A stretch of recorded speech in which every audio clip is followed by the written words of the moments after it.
Hello and welcome. Thank you for joining us today for our bank fishing for paddlefish webinar for this Ask an Angler.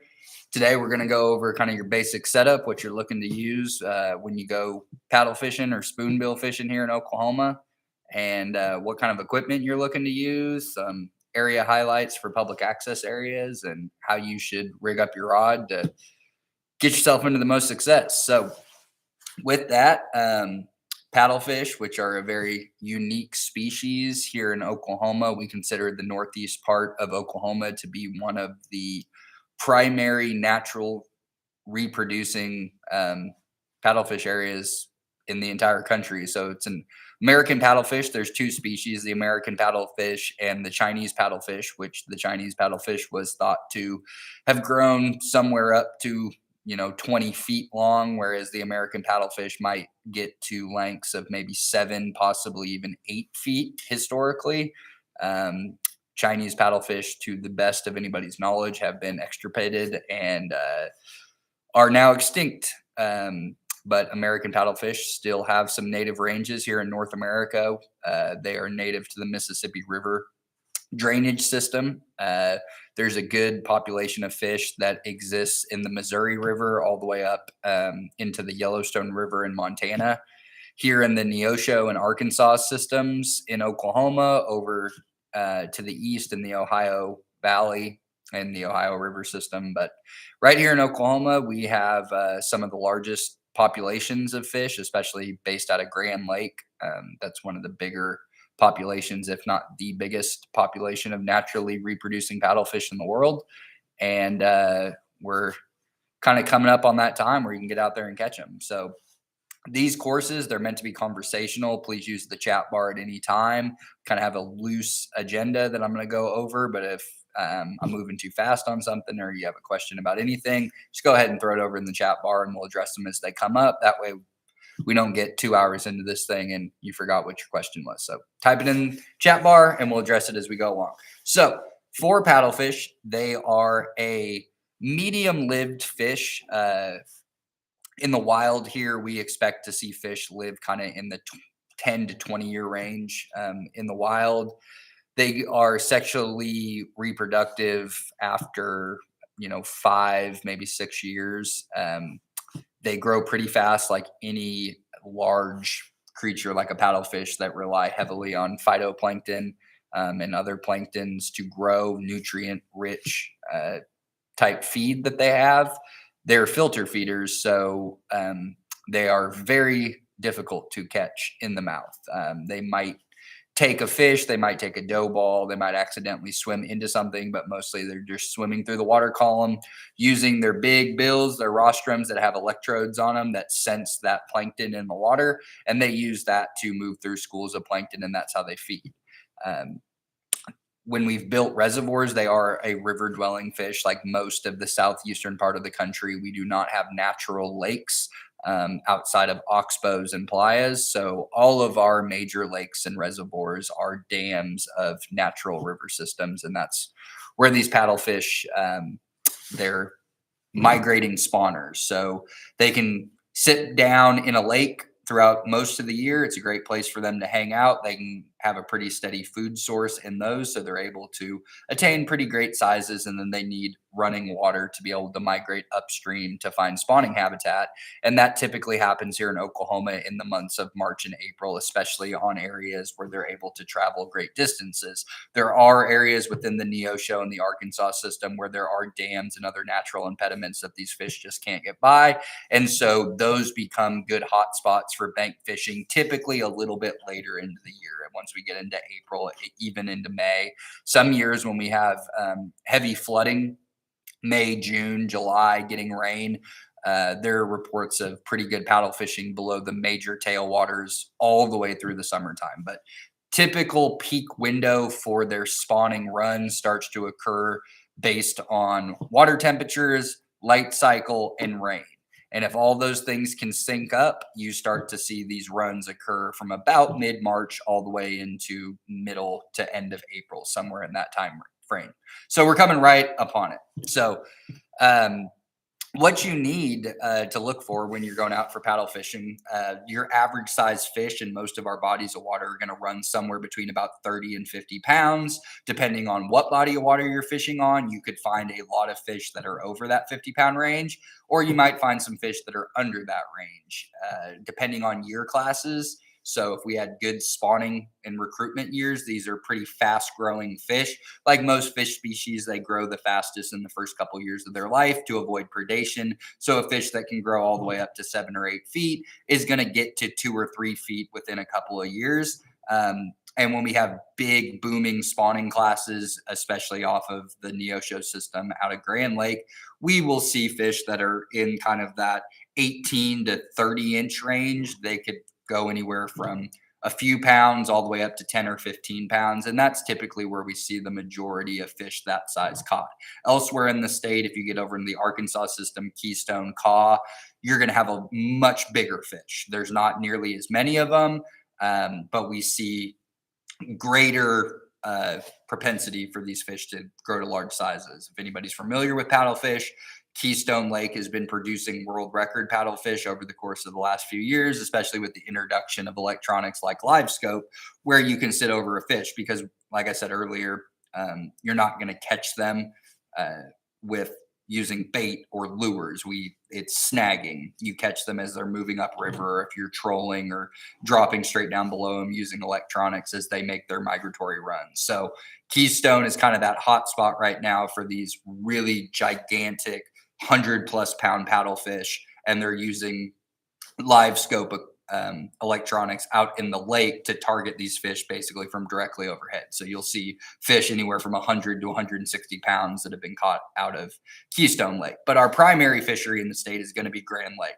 And those fish are going to go up two tributary systems, the Neosho, which is open to fishing, and the Spring River, which is closed to fishing. And so really our number one hotspot bank fishing for paddlefish is going to be Miami Park, right up in Miami, Oklahoma, northeast corner of the state, sometime between middle to late March through early April.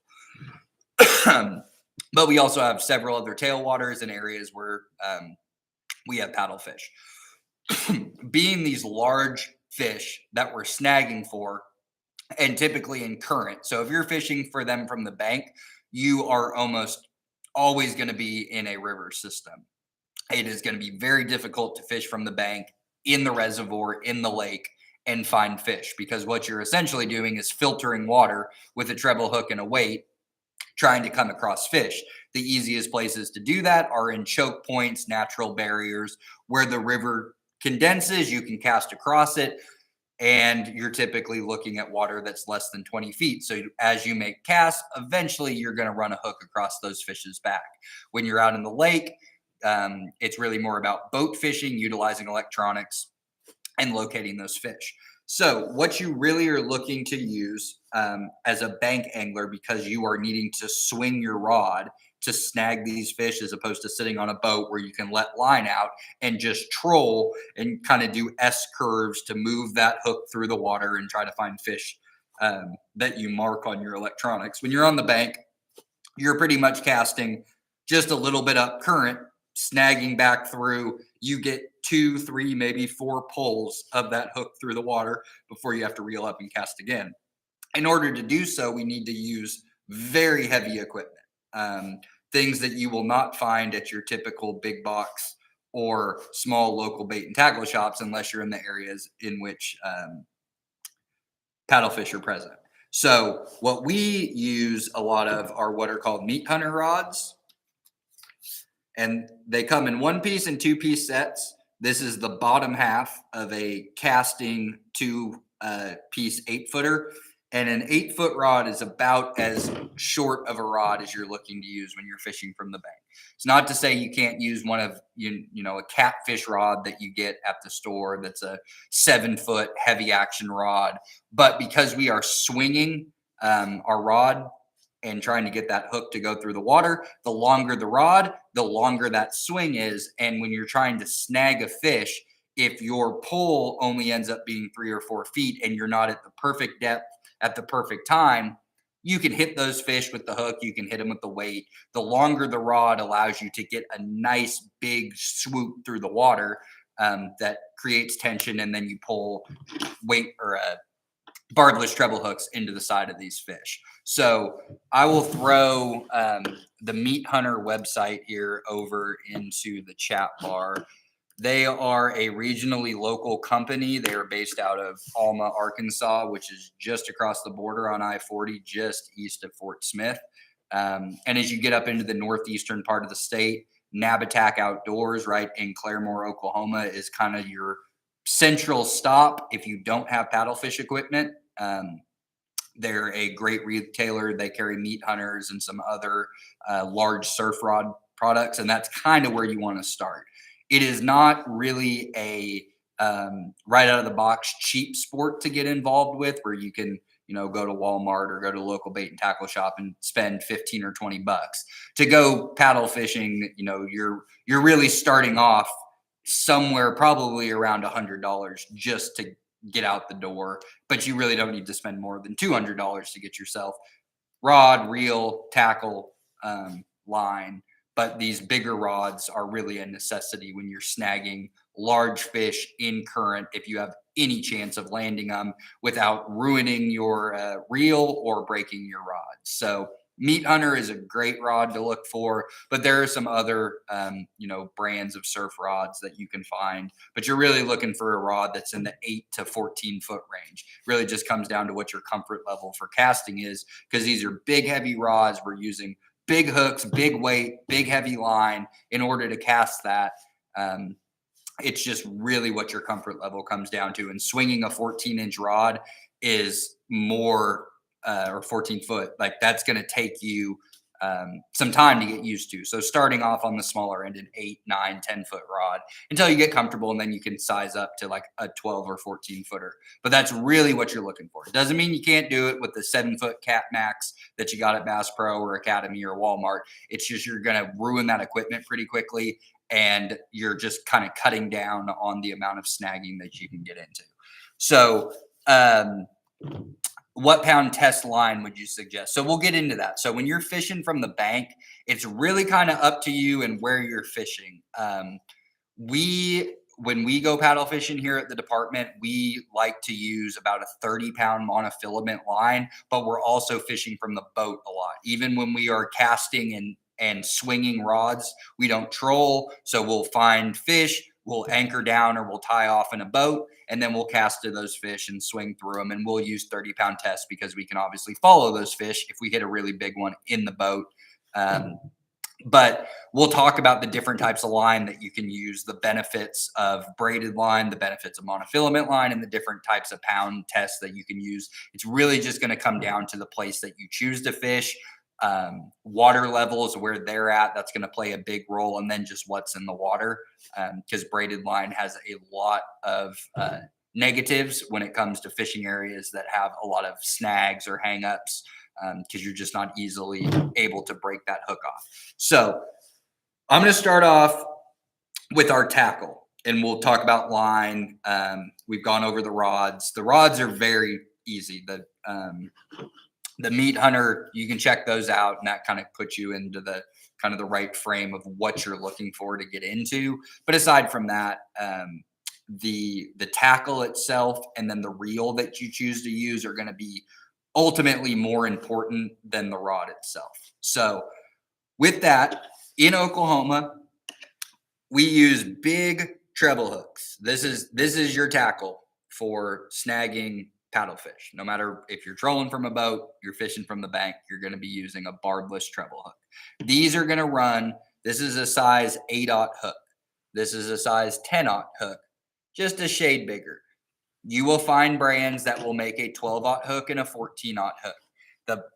The higher up you go, it's a little overkill. Really what we're trying to do is pin 2 of these points into the fish. So when we're snagging across, we really like to get those 2, however they hit, getting that fish, preferably getting it somewhere middle of the body up towards the nose. When you do that, you get the most control over them, but it is really a luck sport. You go to areas where fish are at, you throw it out there, and you hope that you drill them in good spots as opposed to tail wrapping them 1 point going in high up on the fish where if they roll, that hook will pop right out. But it really just comes down to luck of where you get them. So barbless hooks, you're going to find a couple of different brands. That Meat Hunter website that I threw over in the chat bar, they sell barbless treble hooks that you can get.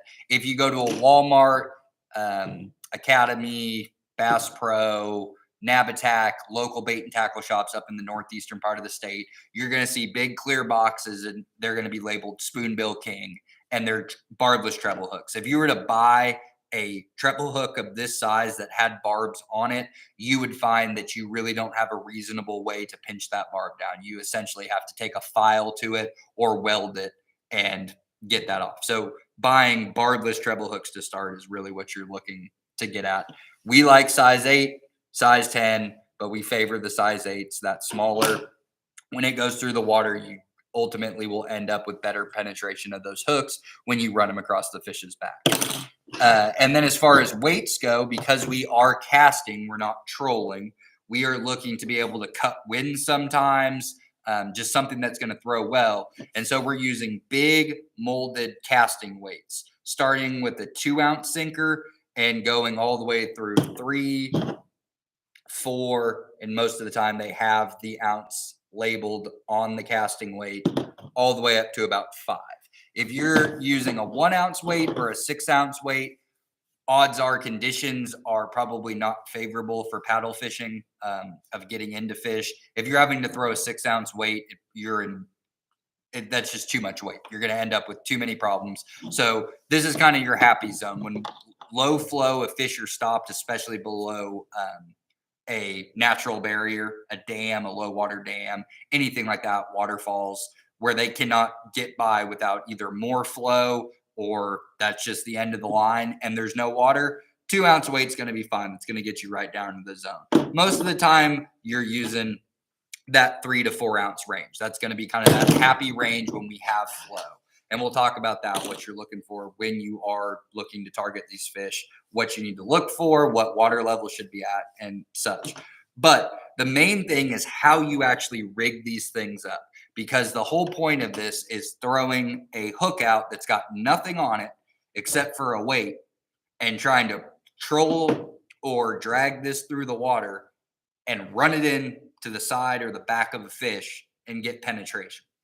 So in order to do that, you can use all 3 types of major reels. You can use a casting reel, something like this, Abu Garcia Ambassador 7000 series. This is going to be a very good long-lasting rod if you like casting equipment. These are great for trolling and they are great for casting from the bank.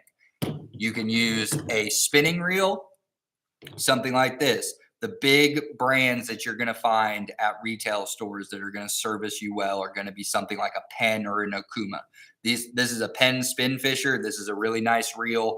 The more money that you spend on a reel, no matter what the size of it is always going to be based on the drag. When we are fishing for paddlefish, drag is incredibly important. But when you're fishing from a bank, we'll go over kind of what the pros and cons of drag is, because obviously you're fighting a fish cross current, heavy flow.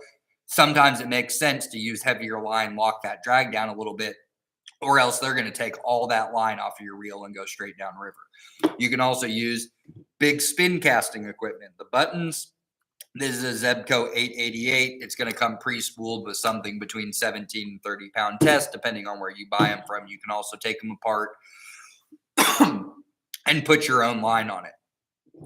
We typically use this green Andes 30-pound monofilament.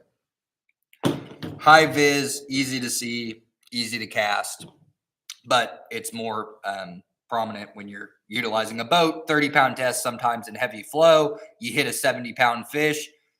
If it goes down beyond to the point where you are no longer going to be able to drag that fish with its weight against the current up, that 30-pound test will snap on you, but there's also benefits to that as well. So I'm going to pull some line off the reel and we're going to show you how we rig these things up to make sure that you are getting the biggest value for your tackle when you have it set up. So it requires, let's let's open this up. So we will take this line as if it was coming off of our rod tip. So what we need a lot of line first. You're going to want to take 2 or 3 feet of line before you even start doing anything. All of these treble hooks, these big, especially if you buy the ones that you see on the Meat Hunter website or Spoonbill King, they are going to have a flat side below the eye hole and a fat side where this is perfectly flush down from the eye hole, and then we have just a little bit of the bump right here where the weld is at to throw on that third hook point. So when you take your line and you go to run it through your hook, run it through that eye guide to start the process of putting the hook on, we want to go through the flat side first. So we want that line to go through the eye hole where the flat side is at and out the fat side. Once you get that line through the eye hole, because we want to make sure that we have plenty of extra tag end when we're done, because we're going to tie that weight on second, you're going to pull through 2 to 3 feet of line just to get it through the eye hole.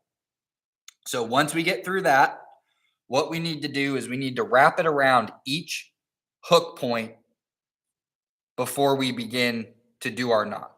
So we have the line, it comes down that fat side of the hook. And then all you're going to do is you're just going to give one wrap around each hook point side.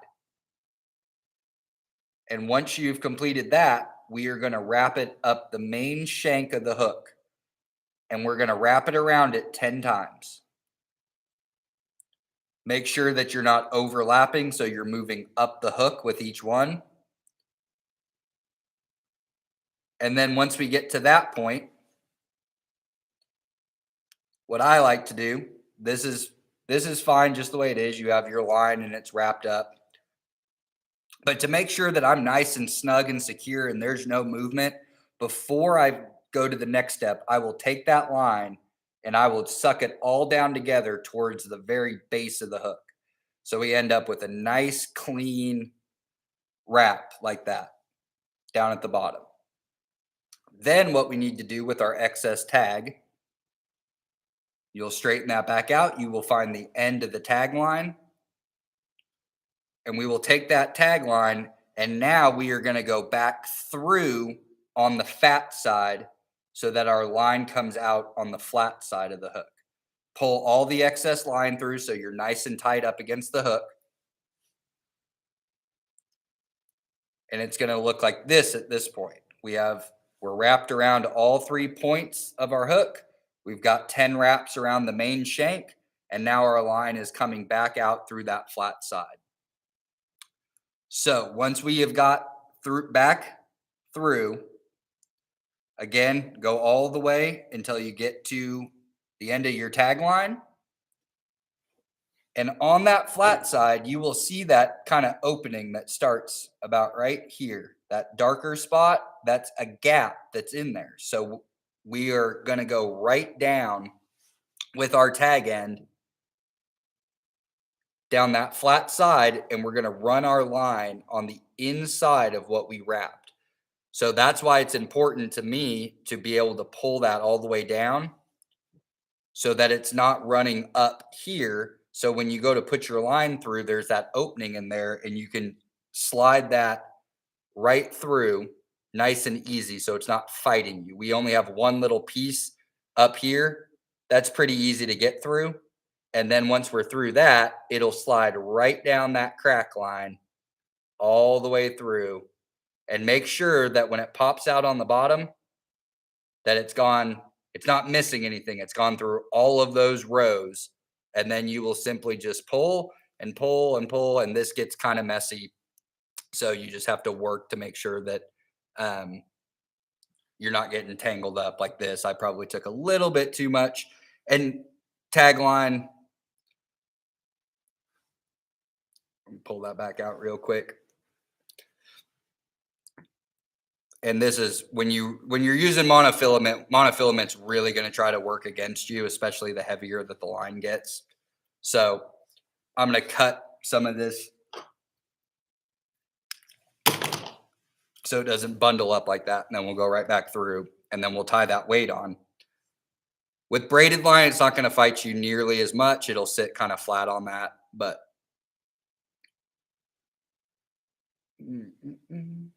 okay. We'll get that down and through there. Pops out on the bottom. Now we're straight down and now we're nice and tight. So what this does by doing that, what we're really looking to do is, as you'll see, as I hold this nice and taut, our main line coming to our hook through the eye hole where it exits down on the bottom is a perfectly straight line. That's what you're looking for, because in order to have the tension and the pressure, especially with no barbs, to pull into the fish, we need this line to be tight to where we tie our weight on. And when you go to tie your weight on, this is about a little over a foot. This is about 14, 16 inches, which is plenty. You're looking to be right in between about 8 inches to 16 inches from the back of that hook. So this is the right amount of tag that we want. But like I said, make sure you have 2 or 3 feet of excess. As you get good at tying these hooks, it becomes second nature. You do them really quick. You throw them through. Then you have plenty of excess line. The worst thing you can do is to have not enough excess. And then when you pull your line through, you're left with this much left. That doesn't do you a whole lot of good. You'll have to break it off and undo it and then retie. So when you go to tie your weight on, we're not worried about our weight at all. So as far as knot tying goes, the lesser of the knot, the better. I will typically just throw a Palomar knot on. Not very strong knot, especially with monofilament on something of this size. It's going to hold it on there. But really, when we get into trouble, especially when we're hooked into a fish, we want the weight to break off. We want to just have that hook. So you will go through a lot of lead and you will find snags using something like this. So all you have, just a Palomar knot, and then just clip some of that excess off. Leave a little bit on there. It's big, heavy line, so that if you didn't tie that knot on quite tight enough, there's a little bit of room for slippage. But this is what we're looking for. That way, when we go to cast, this shoots out into the water. It hits the water. You close your bail.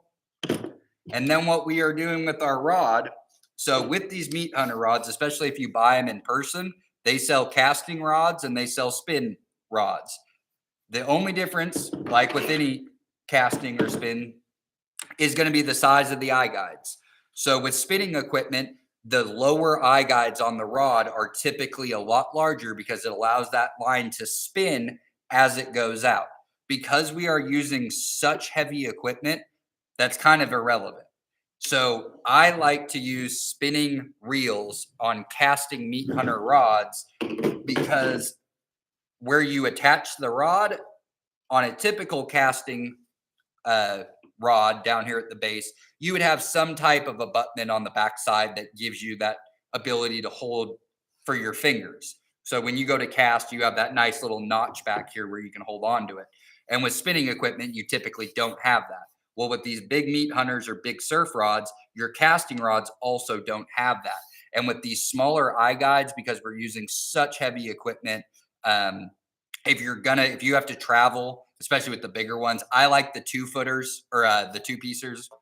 So this is an 8-foot rod. I typically will run a 10-foot rod 2-piece. It's great. You can throw it in the back of a car or truck, but you can break it down. Surf rods that are 1-piece, a 10, 12, 14-footer, that's a lot coming off the back of your truck or strung up on, the top of your truck or van or car. So 2-piecers are great. But when you travel with them, especially if you have that line or the weight still attached, the casting rods, especially for the meat hunter, these are really thick wire eye guides. And because they're nice low profile, these things can take a beating. You can shut these things in car doors, tailgates, anything, and you're not going to break them off. If you elect to get one of these meat hunters that is a spinning one, the bottom eye guide down here for the first eye guide is going to be about that big compared to that. So you don't have to worry about any line jumpage because we're throwing such heavy pounds that it pulls right off with the using 2, 3, 4, 5 ounce lead. It's going to take that line straight off the reel. So you don't have to worry about that line jump of the line not being able to spin as long when it goes through those eye guides. So just something to look for, but you tailor your rod and your equipment to the best of your needs, whatever you're comfortable with. You'll find that nice, happy, sweet spot. Mine is a 10-foot, 2-piece meat hunter with spinning equipment. So some type of, I like the Penn spin fishers. They make the Penn Fears, the Penn Battles. There's some good Okuma reels. I like the Penn spin fishers. They have a nice, good, smooth drag on them. They'll hold a lot of 30-pound test. And this is just, that's what I'm comfortable with. But you can use the spin casting equipment, you can use the casting equipment, and you can put them on all these surf rods however you like, and you'll find something that you can tailor for yourself. So when you are looking to cast with something like this, especially when you're fishing from the bank, you have current that's coming down. So you're perpendicular to the current almost immediately. And what you're looking to do is hit these fish side profile. So a paddlefish with its rostrum to tail is going to be somewhere between 3 and 7 feet on average. So you're looking to hit them in the biggest part of their body. They're going to be oriented at all times moving upstream. So they'll be rostrum upstream, which means when you cast across the current as you're pulling back through them, you're giving yourself the biggest possible target. This is where we see the questions that we get from boating anglers who are out trolling. If they simply go straight up and down the water, that paddlefish is oriented like this, and their hooks are basically dragging with them. So when you're in a boat, it makes more sense to do S's as you're going upstream to be able to bring that hook point back and forth across the current, trying to hit those fish mid-body. So when you're fishing from the bank, casting just a little bit upstream, because the best fishing is going to occur in the higher flows. So it's going to be more current. Water is going to be elevated. It's going to be running a lot faster. And you're just trying to get those fish perfectly in the side as you're coming across. So you don't want to be casting downstream. You don't really want to be casting cross current, because the second that this weight hits the water and that current is flushing it down, then you're pulling it back towards you. And when you're casting out there, you pick a side. So whatever, if you're right, left-handed, it doesn't matter. You're going to utilize both sides of your body. And when you're swinging, so when you're casting out and you're going with the swing, the butt of that rod is going to be on one side of your body. I find that it's easier for me to tuck it. I'm going to be reeling left-handed, and I'm going to be holding the rod with my right hand. I find it easiest to put the rod on the same side as what my hand is and turning that way each time that I pull it. These are kind of like a nylon rope almost that makes up the butt of the rod. It's not very soft. And so as you're swinging and as you get into fish, it's going to do some rubbing up and down the side. If you're fishing all day, you'll eventually be switching sides and pulling this way. But typically, to get the best out of the pull, so you're not doing it all with your arms, you're doing it more with your shoulders, your hips, and your midsection. Always put that rod, be turning in the direction where the rod's across your body. So as I'm swinging, as I'm reeling, I'm going this way so that it's in front of me. My body is doing the work, and it's taking a lot of the load off of my shoulders and my arms to be able to keep, doing this over and over and over again, throwing heavy weight. You're essentially filtering water all day. Vice versa, when I bring it over here, instead of swinging that same direction where I have no leverage, once I put it on this side of my body, I'm swinging back this way. You pick up your slack, you swing again. Pick up that slack, swing again until you hit a fish. Make sure that you learn what the distance between you to the water is. So whether you're fishing in a boat or you're fishing from a bank, this is incredibly heavy equipment. Even the smallest, a 2-ounce weight will do incredible damage to your body, can hit you in the face, can hit you in the fingers. Lots of bad things can happen. The hook is the least of our worries. Even though we're using these monster 8, 10, 12, 14-aught hooks, they're barbless. It's not going to feel good if you put one in your face or put one in your side or get one in your hand, but they will pop right out because they're barbless. These weights will do serious damage when they come flying off the water. So it's important to know when you're going and casting across the river and you're making those swings that you get familiar with realizing how much line you have out, because what can end up happening, you get that line way too close to you. You go for that last swing, all that pressure from the current and the water is against that. And the second that hook and weight pull free from the water, it's got the rod tip loaded and it shoots it like a projectile, which sometimes can come right at you. In most cases, it's going to come to whoever is standing nearest to you, wherever that rod tip is pointed. So whichever way you're pulling that rod tip, if it shoots out of the water, it's now become a weapon. So if you're fishing in bank areas, public access, where there's a lot of people, or you're fishing on a boat, you really, when you get to about 40, 30 feet from you, you're really just reeling your line up to cast again. Ideally, you're casting in a place where you're going to make maybe 3 or 4 swings of the rod and then reel it up and cast again. You do not want to be trying to either snag fish or still be swinging when that line is only 10, 20, 30 feet away from you, because it can become very dangerous. So that's something to pay attention to. Those are going to be your 2 biggest things for safety when you're fishing for paddlefish, is just watch out for how close you are to you, and then, utilizing the proper equipment so that you don't have line breaks and things like that. I'm going to check the questions really quick before we move on. Okay. So we've gone through how you set up your rod, what you're looking to do when you're going to cast, when you're looking, for a location. So I'm going to start with our public access areas of, when you're bank fishing, what you're looking for. And so we can talk about the line. Again, ask questions at any time. We'll address them as we go. So our number one spot for bank fishing, paddlefish, getting everything there is about paddle fishing in Oklahoma is going to come out of Miami Park when we have current and flow. That is the most important thing for this fish species when you're fishing from the bank. You have to have current. These fish are relying on upstream pulses to tell them biologically that it is time to proceed upriver. These are mostly prairie streams. The Arkansas is a prairie stream. The Neosho is a prairie stream. These are sand bottoms, gravel bars.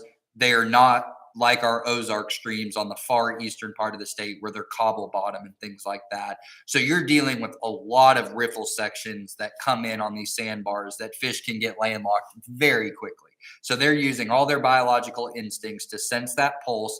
And then they're also paying attention to things like water temperature and light cycle. As we typically, when we spring forward with the clocks, we get that extra hour of daylight. That's really what those fish are keying in on. They know that the later that light holds, the quicker the water warms up. The water temperature is about egg viability. So each species of fish, depending on water temperature, that's what they're using for whether or not their eggs will be viable when they lay them. If they lay them in water too cold, the embryos of those fish are not going to survive. You're not going to complete a spawning cycle. And same thing if the water's too warm. So they're looking for that Goldilocks zone of water temperatures that are going to be somewhere between 55 and 65 degrees for paddlefish, which typically occurs in March and April in Oklahoma.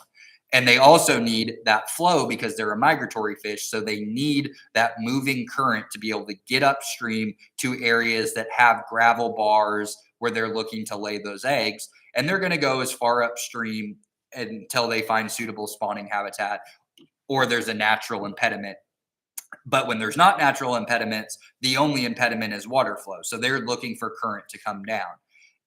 In Miami Park, that's typically going to be somewhere between 6,000 and 12,000 CFS. So that's going to bring that water level up in Miami Park somewhere between 10 and 14, 15 feet, which as it goes and goes and goes and it gets up over the banks, you're hoping to hit a perfect window in an ideal year. By the time you hit the end of March, first week of April, we pick up 2-3 inches of rain up in central Kansas. That flows down the Neosho, gets down to Grand Lake around the Twin Bridges. They feel that pulse. Those fish will be staging there right around the Twin Bridges areas. And then depending on where we get water from, whether it comes from the east down the spring or it comes from the northwest down the Neosho, that's where those fish are going to decide, okay, we have a pulse. We're going to continue to push up river. And when they get that steady flow, when you get a week's worth of elevated flows, that's typically when the heart of your spawn is going to take place. Couple inch rain here or there that brings water levels up for 48 hours and drops them will just move fish up into more staging areas farther up the river, and then they'll stay in those deeper holes. So on the Neosho, that's going to be like the 44 bridge, Connors Bridge. They won't really push up into Miami Park until they're getting that steady flow, because they can't get over that low water unless they have some steady rains that come down. So that's really what you're paying attention for. Water temperatures are there now. We had a very mild winter, December, January. We've been in a drought now for going on about 2 years. So we've had minimal rains. We've had mild temperatures. We really only had about 2 winter storms this year.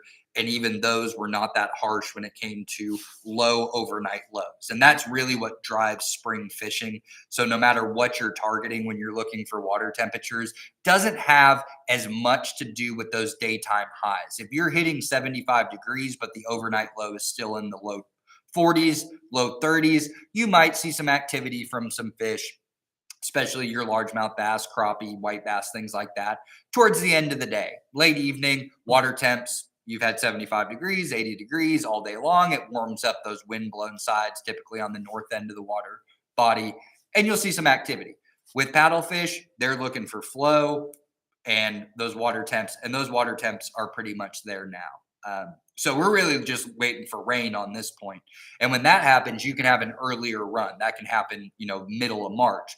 So we could be looking to see some paddlefish in the Grand Lake area if we get a big rain, make a peak run fairly early in the season this year, because water temps are there. A couple weeks from now, we move those clocks ahead. You put rain around that, you're looking at peak run right there, end of March. And in years when it's a lot colder winter, get the light cycle, we're not warming up, we get cold rains in March and April, then we typically see the peak of that run a little bit later in the season. And then there's some years we don't get the run at all.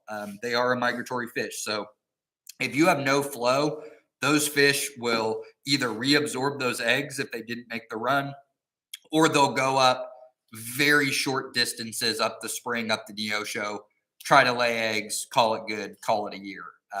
Because once water temperatures start to climb to that higher end, again, those eggs become less viable, and they know biologically that it's not worth the effort to go do that spawning run. So high hopes this year that we're going to have a pretty successful year. We just need a little bit of rain. Water temps are there. We're moving the light cycle. We should be looking at pretty good paddle fishing towards the end of March, early April, which would put us more in line with what we saw a few years ago. But the last couple of years have been pretty tough. We've had drought, we've had lack of rain, we've had cold winters. We really have all the conditions this year with a little bit of rain to have a pretty successful spawning run. But that's what you're paying attention to. And in most cases, I'll throw up kind of what you might be looking for as far as determining flow. So obviously watching the weather is, point A. You want to be paying attention to when's it raining, but rain directly on where you're fishing is not nearly as important as rain upstream. And in our case, if you're fishing the Neosho system, if you're fishing the Arkansas system above Caw, you're looking for stream gauges that are up in Kansas or on the northern border of water that's coming into the state. But the one that we look at the most for the Neosho for Miami Park is going to be the Commerce USGS stream gauge, which I will throw in the chat bar right now. If you have the ability to look at that from a desktop, if you're not on your phone and you can open up multiple bars, what we are looking for. So the USGS has changed their system a little bit. It used to always show CFS first. Now it shows gauge height first. So if you scroll down past the first graph, it's going to say select data to graph. It's going to be selected on gauge height in feet. If you just click on the next one below it, it's going to show discharge cubic feet per second. And right now we're sitting just a little bit over 800 CFS, which is basically no flow. That means that the water in the park is going to be sitting right now somewhere in that kind of 6 to 8 foot range, which is not going to push fish up in that. What we are looking to see is some CFS in between 4, 6, 8, 10, 12,000 CFS is what we're really looking for those fish to run. On the Arkansas River above Caw, the Newkirk Bridge, you're going to get some fish that'll run up through that. But our big paddlefish areas from the bank are really going to be north of Twin Bridges. So Twin Bridges, Connors Bridge, and Miami Park. Those are going to be your three big ones in Oklahoma on the Neosho system for the Grand River. Then we have our big tailwaters downstream of that, below Hudson, below Fort Gibson. You're going to see paddlefish in there start to stack up as we get flooding and they start releasing water. That's typically going to occur a little bit later into the year, even on a year like this where we may get a lot of rain, have the right water temperatures, as well as the light cycle. That's still going to be more of a into April. And then if we're getting flooding, if we get a flooding year like May and June, heavy rains, and they're discharging water below Grand, below Hudson, below Gibson, you're going to see good quality paddlefish stacked up in those areas, sometimes all the way through the summer, but definitely into May, June, even into early July. So the tailwater fisheries, you really start to key in on those starting about the middle of April. But if you want to get in on those first flight of fish that are going up in a natural river environment up the Neosho, they can run all the way up into south central Kansas until they hit a dam that they can no longer go from there.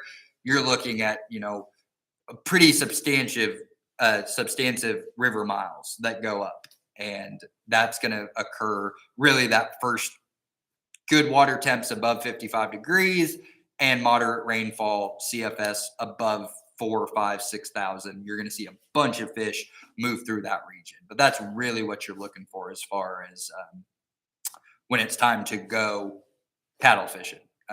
And white bass as well. We're looking for CFS. We're looking for moderate rainfall. But because paddlefish are such ginormous fish, you really need a lot of water to fill up. You need that gauge height to go up. You need a lot of a pulse for those fish to feel comfortable, because what will happen is they will follow that current as long as it is rising. They will feel that pulse.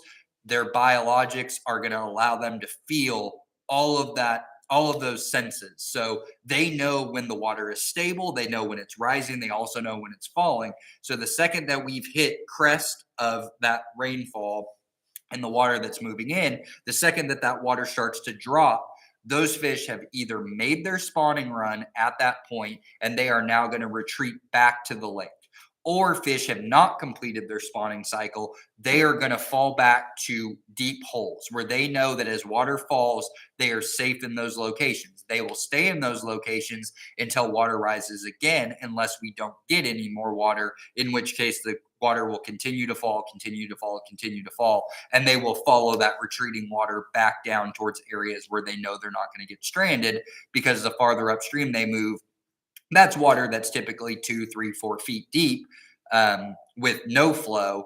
They will get stranded in areas like that. So they will fall back with the water. So always watching those rising and falling water levels.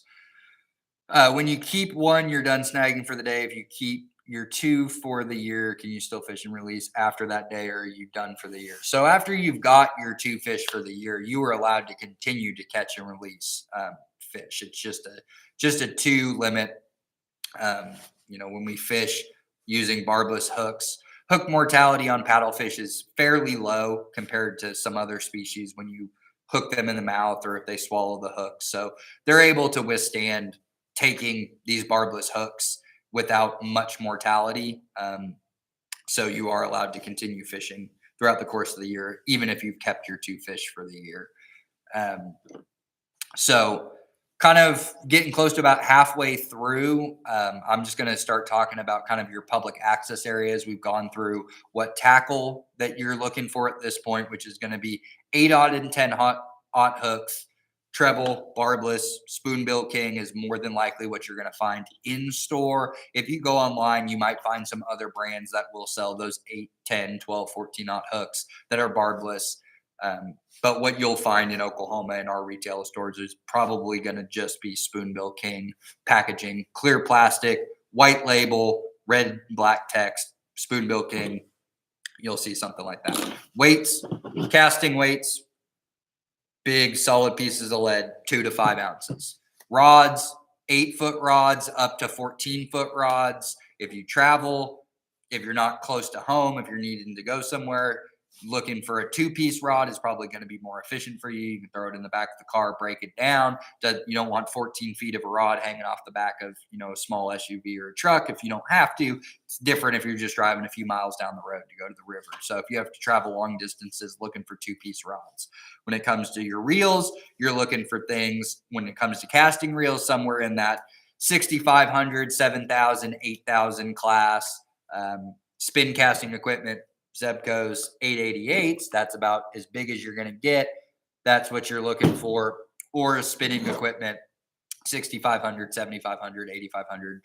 But when you're using the spinning equipment, any of this equipment really, you really have to determine what's most important to you when you're playing these fish. When you're fishing from the bank, especially in heavy flow, so let's use Miami Park for an example. If we have above 6,000 CFS and we're between 6 and 10,000, it's a lot of water. It's not the most amount of water that's going to come through there, but that's going to be a steady stream in a pretty tight window on a river channel that at that point is no more than 80 yards. It's probably closer to 50 or 60 yards across. So you're not talking about a huge wide area. That water sucks in on those banks and it goes right through there.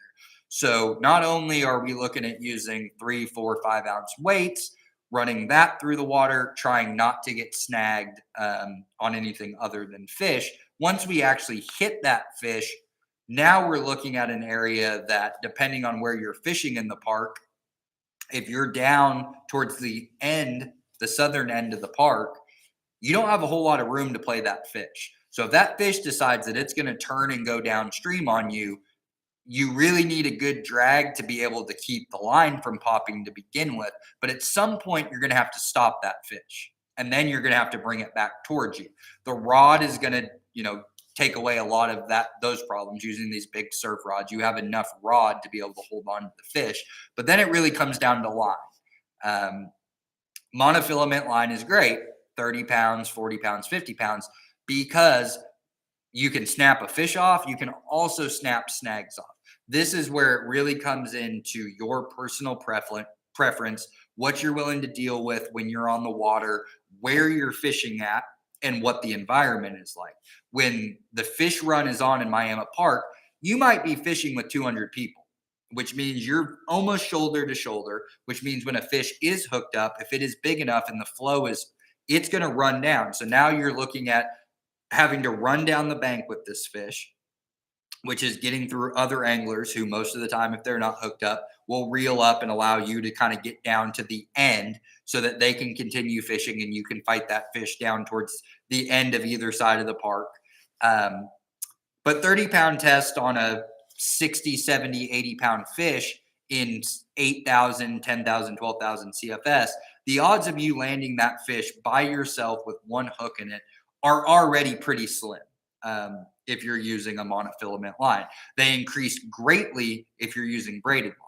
The problem is when you're fishing in an area like Miami Park that is fairly tight quarters, especially across river, and has a bunch of debris at the bottom of the river channel, because most of the other times a year outside of our spring flooding, that water is fairly low. So everything that gets flushed down during the spring rains and floods ends up right there around the low water, gets caught on the sand on the bottom before that river kind of turns the corner underneath the railroad tracks and gets back into 14, 16, 18, 20 feet of water, where debris can either pile up on pylons or at least get out of your way from where you're snagging. When you're in Miami Park and that water is risen, you're still only fishing in 10 feet of water, 12 feet of water. It's very easy for your equipment to find whatever those snags on the bottom of the river are.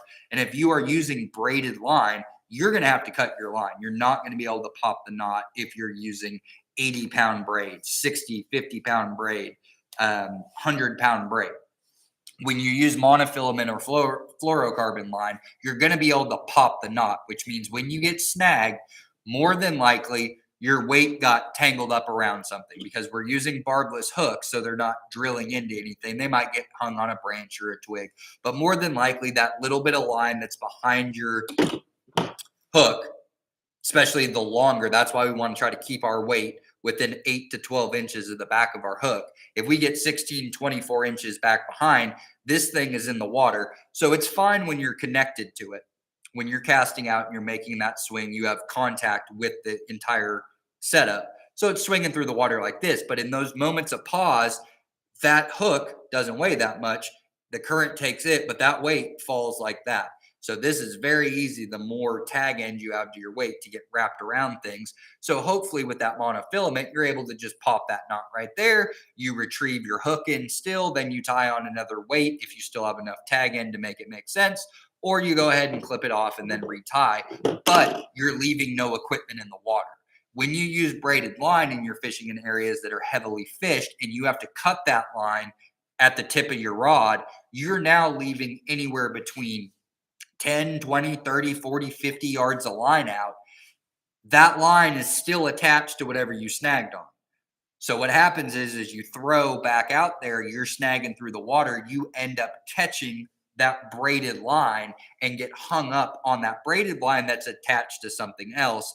And that kind of becomes a lot of, dipping and dodging when you're making casts. So that is definitely the downfall of braided line. In an ideal situation, fishing sandy bottom area, like of the Cimarron or of the Arkansas or of the Neosho, in areas where there aren't snag ups, not as big of an issue. 80-pound braid hooked up onto your line with a 10-foot, 8-foot, 12-foot heavy action thick rod like this, you hook into that fish, you can lock down your reel. That thing is not breaking your rod and it is not breaking your line. So that gives you the best ability to land the fish from the bank. But when you're fishing in areas that have heavy density of bottom structure, more than likely you're going to not only create problems for yourself, but you're going to create problems for the other anglers around you. So this is where it really comes in to understanding where you're fishing, how many people are fishing around you, what kind of that basin that you're fishing in is. So how much space do I have? And then you kind of have to make your own choices at that point. What's the most important thing to you? Is it hitting a bunch of fish, hooking up, playing them? Man, I just can't hold on to them. Line snaps. Or, it pops off because I didn't have enough to hold them. They went to run. Line gets loose, pulls off like that. Or is it when I hit that fish, I want to know 100% that fish is coming to the bank. I don't care if it's a 100-pounder or it's a 20-pounder. When I hit it, I've got no problems getting it in. That's where you're going to run into what pound test, what type of line that you're going to use. And that just really comes down to your experience level. How good are you with playing your drag? How comfortable are you with a surf rod? All of the different factors. How many people am I fishing around? How fast is the water flowing? All of those things kind of come into play. There really is no one good, one size fits all when it comes to this type of fishing. It's really just tailoring the equipment to the best of your ability and finding something that you have the most confidence and comfortability with fishing. The only thing that really is kind of the one size fits all are going to be 8-aught, 12-aught hooks and 2 to 5 ounce casting sinkers. That's really, from there, it really comes down to the angler of how you want to set up your rod. Like I said, you can use that 7-foot catfish rod that you got at the store. You might break the rod. There's a good chance it does not run like these meat hunters, even these smaller 8-footers. The tip of this rod right here, I mean, there's almost no bend when I pull on this. If I really wanted to break this, I would have to bend this over my knee and snap it. With those Cat Max rods, the 7-footers, 7.5-footers, even the 8-footers, while they may be pretty stout down at the base, as they taper up towards the tip, that last foot, 2 feet of rod from here does not have the same type of durability. So you may end up snapping that rod, especially if you're using braided line. So you're attached to the fish. Also using cheaper reels. Those Cat Max reels or any type of just combo medium end, low end catfish rod that you're going to buy from a big box or small bait and tackle shop, odds are the reel itself does not have a great bearing system in it. It's going to be enough to land 40, 50-pound catfish if they're hooked and you can play them. But we're talking about hooking into those size fish in current that are false hooked.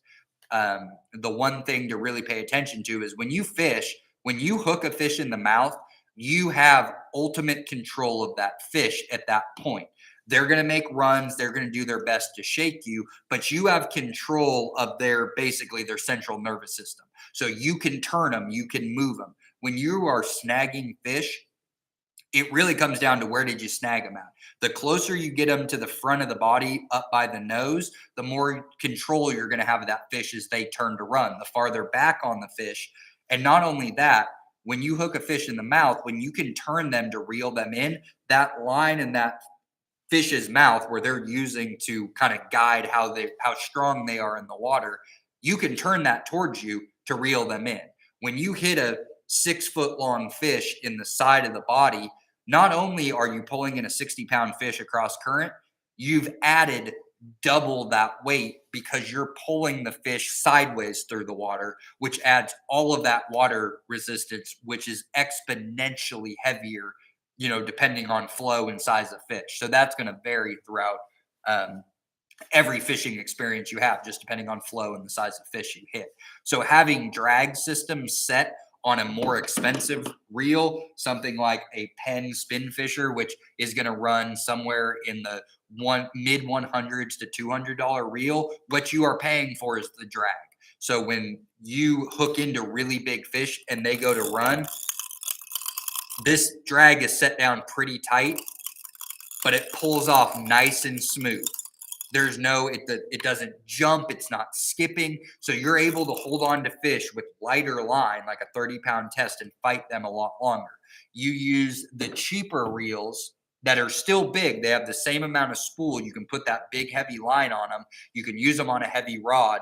What's going to happen is that line's going to start jumping. So you either have it turned down too loose where they can take it nice and smooth, but when that happens, you start getting spooled. So you crank that reel down, and then it's going to get harder and harder and harder, and the line will skip. So what you'll run into is either you're going to ruin your reel or you're going to snap your rod tip, is what happens with those catfish combos. So those are the two main things to take away from this course or any time you go paddle fishing is the hooks and tackle you're using, standard across the board. The rods you're using should be pretty standard across the board.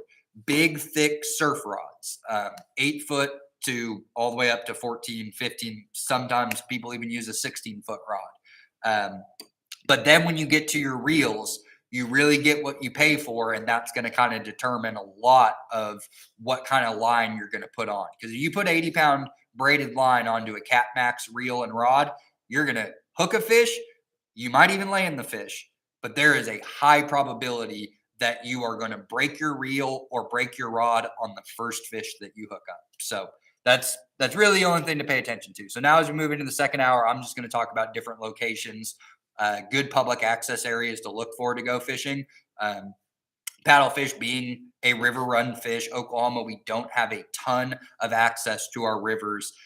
Our stream laws say that if you are floating on the river and could access it publicly, as long as you are on the water, you are not breaking any laws. The second that you get out of your boat, either on the bank or in the stream bed and physically touch the stream bed, you are then trespassing. So our public access on rivers is few and far between. So we're going to kind of go over just what our best access options that you have as a bank angler for paddlefish, and when you might find some success.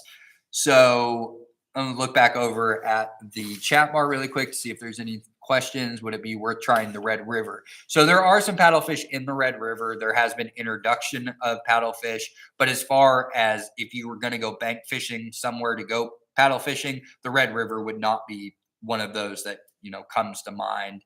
You're going to get into a lot of other fish in that area, especially if you're going upriver on the Red. You're going to have alligator gar that are spawning. You're going to have, the gar spawn is much later than the paddlefish, but you still can have fish that are in staging areas. So you're going to run into a lot more non-paddlefish type species that you may snag. There could be a striped bass that are moving up and down the river at this time of year for their spawning. So as far as, what are the odds of you hitting a paddlefish in the red, it's pretty low. Use braid.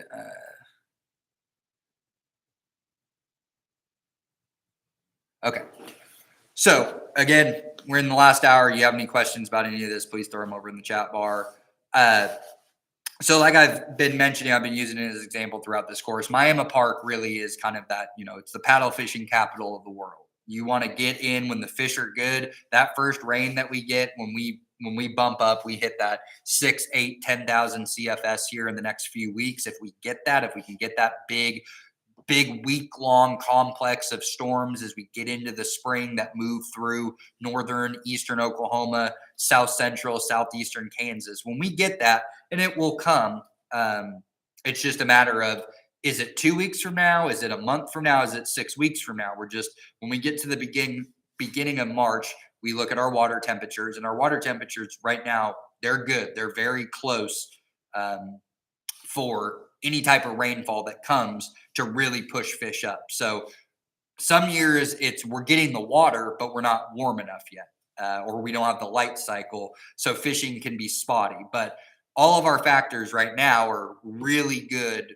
statewide for now. We're just looking for water 2 weeks from now. When that light cycle changes, when we spring forward, if we can get a week of rain, 2 weeks of rain through there, that's really what you're going to be looking for. And Miami Park is, if you're looking for somewhere, if you've never paddle fished before, or maybe you have, but you really want to get in on kind of the Oklahoma paddle fish experience, it's going to be during the peak of the run right there in Miami Park. You're going to hit a lot of fish. You're going to get to see all the people who are throwing. It's just kind of all of the chaos and calamity and highs and lows that come with paddle fishing. That's going to happen at Miami Park. Downriver of Miami Park is Connors Bridge. There is some decent bank access there. It's not great. It can get very muddy depending on flows. It can be dangerous. Miami Park is the type of place where you have good high elevated banks, not a ton of erosion. You're on pretty solid ground. You can take younger kids there or inexperienced anglers to fish. The key thing there is when the fishing is really good and there's lots of people there, what you're listening for is that snapping sound. So like I said earlier about making sure that you aren't getting the line too close to your boat or the bank when you're fishing, so you don't rip this out of the water. Same thing goes when you're casting these and people are lining both sides of the bank. What will happen is line will fray. You tie a bad knot, anything can happen, and the weights will pop. And you'll hear it. It sounds like a shotgun blast with those big line, and it goes off. So anytime you hear that, it's a duck and cover type situation of weights flying back and forth across the river occasionally. So that's something to pay attention to. But there is better bank access. I mean, when it comes to paddle fishing, small water in Oklahoma, there really is. There's nothing that compares to Miami Park. But downstream, you have Connors Bridge, which offers minimal bank access on the downside of the bridge and a little bit more bank access just on the upstream side of the bridge. So you're looking at anywhere between 60 and 100, 120 yards of bank access right there. And fish like to pile through. The river's a little bit wider in that section, but you can get into pretty good fishing. And then your next step downriver is going to be Twin Bridges. And that's where those fish are going to make the turn right there. And those are kind of your three areas on the Grand Lake that are migrating fish going up the Neosho. Then we move downstream, we hit the Grand Lake Dam. So in Disney, down below the dam there, as they begin to flush water, there is pretty good access down for about a mile downstream of different public access areas right there where you can fish. And again, we want water generating, but for that, water is going to be cold. So anytime you're fishing a tailwater, you are sucking water outside of major flood stage from the bottom of the reservoir. So that water is going to be colder than anywhere else where you're fishing. So typically those tailwaters, whether it be in Disney below Grand, or it be below Hudson, or it be below Gibson, those tailwaters are going to be much colder water, even if you're giving those fish that flow. So typically looking at an area like Disney, or looking at an area like the Shoto Bend area, down below Hudson, so in between Gibson and Hudson, that's a really good stretch at Shoto Bend that goes through there. There is some public access right there at Shoto Bend, and then again right at the dam at Hudson that goes downstream. But you're really not seeing pretty like peak fishing activity where it's worth the bank effort until you get into April. Middle of April, late April, water temperatures are increasing, flows are increasing. So any tailwater where you choose to go fish, whether it be below Caw, below Keystone, below Grand, below Hudson, below Gibson, below Oologah, those are going to be your major 6 tailwaters to paddlefish, where you're going to have fairly decent bank access. Those are going to start to pick up much later into the year. Up river on Oologah, going to be private land. In between Hudson and Gibson, and Grand and Hudson, and then downstream of Gibson until you hit the Arkansas River, very spotty public access. It's mainly going to be right there at the base of the tailwater.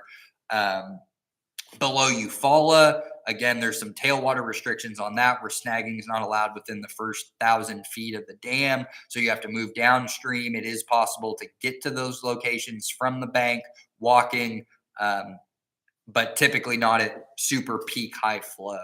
So your bank access options on public land in the state of Oklahoma are very limited for paddlefish. Getting fish actually physically moving up a river is going to mainly be on the Neosho, at Connors Bridge, in Miami Park. You will find a few sections along the Arkansas River, the Newkirk Bridge just above Caw. You will have some paddlefish that will move up that. There are some areas in our wildlife management areas in and around Keystone and Caw where you can find some river access. But again, your main bank access is going to be right there at the base of those tailwaters, and that fishing is going to pick up late April, early May, mid-May. Let's see. So, and when it comes to tailwater fishing, it's kind of a mixed bag of what you can look at for access, especially depending on how much water they're releasing. In most cases, these tailwaters are going to have very, very steep riprap that's going to come down. In some cases, they can level out a little bit where you can get down to maybe a sandier area. But like at Oologah, for example, when that water is coming rushing out, it's going right through a riprap chute all the way until it turns the corner. There's some pretty good access below Hudson. You're going to get the low water down below Hudson, and then the dam itself. And those are your 2 areas that you can get into where you can actually be on some level sandy ground. But when you're pumping this much water, these big reservoirs were made for holding water and flood control first and foremost before they were made for public recreation. So these things are built to withstand huge amounts of water coming through without causing flooding and erosion problems. So they're typically steeply lined with huge boulders, lots of riprap. It can be very treacherous to fish off of, especially when you're dealing with swinging heavy equipment, connecting into large fish. So it kind of comes down to what is your physical ability, what's your personal preference. It's definitely worth, in some areas, wearing a life jacket while you're fishing. You never know. Line gets wrapped around your leg, you take a wrong step. Safety always first. Paddle fishing, especially bank fishing, is about the most dangerous fishing you can do. You are fishing actively during periods of high water flow in areas that have limited bank access, have treacherous hazards both in the water and out of the water. There's just everything that you could possibly think of to create, a bad case scenario for safety that could potentially be fatal. When you're fishing for catfish or you're fishing for white bass, fishing tailwaters, when you have minimal or moderate flow, you can get back off the water. There's still inherent dangers fishing, whether you're fishing from the bank or from a boat. But paddlefish, no matter how you spin it, is something that you really need to take caution with when you do it. Do your research on the areas where you look to fish. As I've said, Miami Park is about as safe as it gets from fishing from the bank, but because you are fishing with hundreds of other people in some cases, there's lots of other hazards that you might not find fishing some of the tailwaters, which are going to be lots of people, which means more opportunities for weights to break off and be flying through the air, more chances of hooks to come flying out of the water, more chances for somebody to swing a rod into you because you're using 10-foot rods, 12-foot rods. You basically are standing at arm's length apart when you really should be standing at 3 arms length apart for swinging these rods. So lots of things to find caution in. So if that's not something that really is of interest to you, where you might put yourself into a situation where there's more of an opportunity for there to be hazardous conditions, looking at one of our bigger tailwaters below Caw Dam, as you get into late April, early May, going to have a little bit more room to spread out. You're going to have less people fishing around you. You're going to find some bigger paddlefish, but they're not going to be nearly as abundant as they're going to be in an area like below Hudson or moving in the Neosho system. That's just going to be the real bulk of total quantity, is going to be Neosho, Grand, and then as it runs down, the tailwater of Hudson, the tailwater of Gibson. That's where the majority of the quantity of our fish are going to come from. And then Keystone Dam, Caw Dam, the Arkansas River system through there, there's going to be bigger fish, but they're going to be less abundant. So it means you could be filtering water a lot more often without actually hitting fish. So really just got to tailor the equipment, the area you're going, to what suits you best. And more than likely, you're going to be able to find an area in the state that's going to suit all of those needs for you. But very much should be, front of mind. Still haven't seen any questions pop up. So some things that you might look for when you do go paddle fishing. So as I've said, you're fishing in typically some treacherous conditions, no matter where you're fishing from. You've hooked the fish, you've got it on, you've done all the work, you've got it to the bank. Now what do you do? Not a lot of great landing zones either in these areas. High water flows. Miami Park, one of my favorite places to fish at Miami Park is on the, what would that be? The east bank.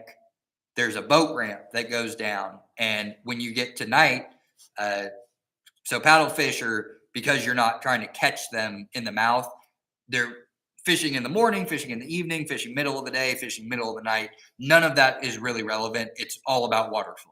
So if those fish are pushing up on their migratory run, they are going to be actively in these areas 24 hours. So once you get past dark in Miami Park and all the boats have come off the water, fishing right in and around that boat ramp is a great spot. There's a gravel hole that's out there right off of that boat ramp. And when you can hook fish there, you have a nice gradual, you wear muck boots or you can put waders on. You can actually get out into the water a couple of feet on a nice concrete boat ramp, and you have a great landing zone. So all that water pushes through there, and there's a little bit of a point that comes out right in front of that boat ramp, and it creates a little bit of a back eddy so that water really calms down. So once you get the fish out of that current, you have a nice landing zone. But when you are standing on riprap or you're standing on a high bank, you've done all this work, you've played the fish, you fought the fish, you finally have that fish beat and it's at the bank.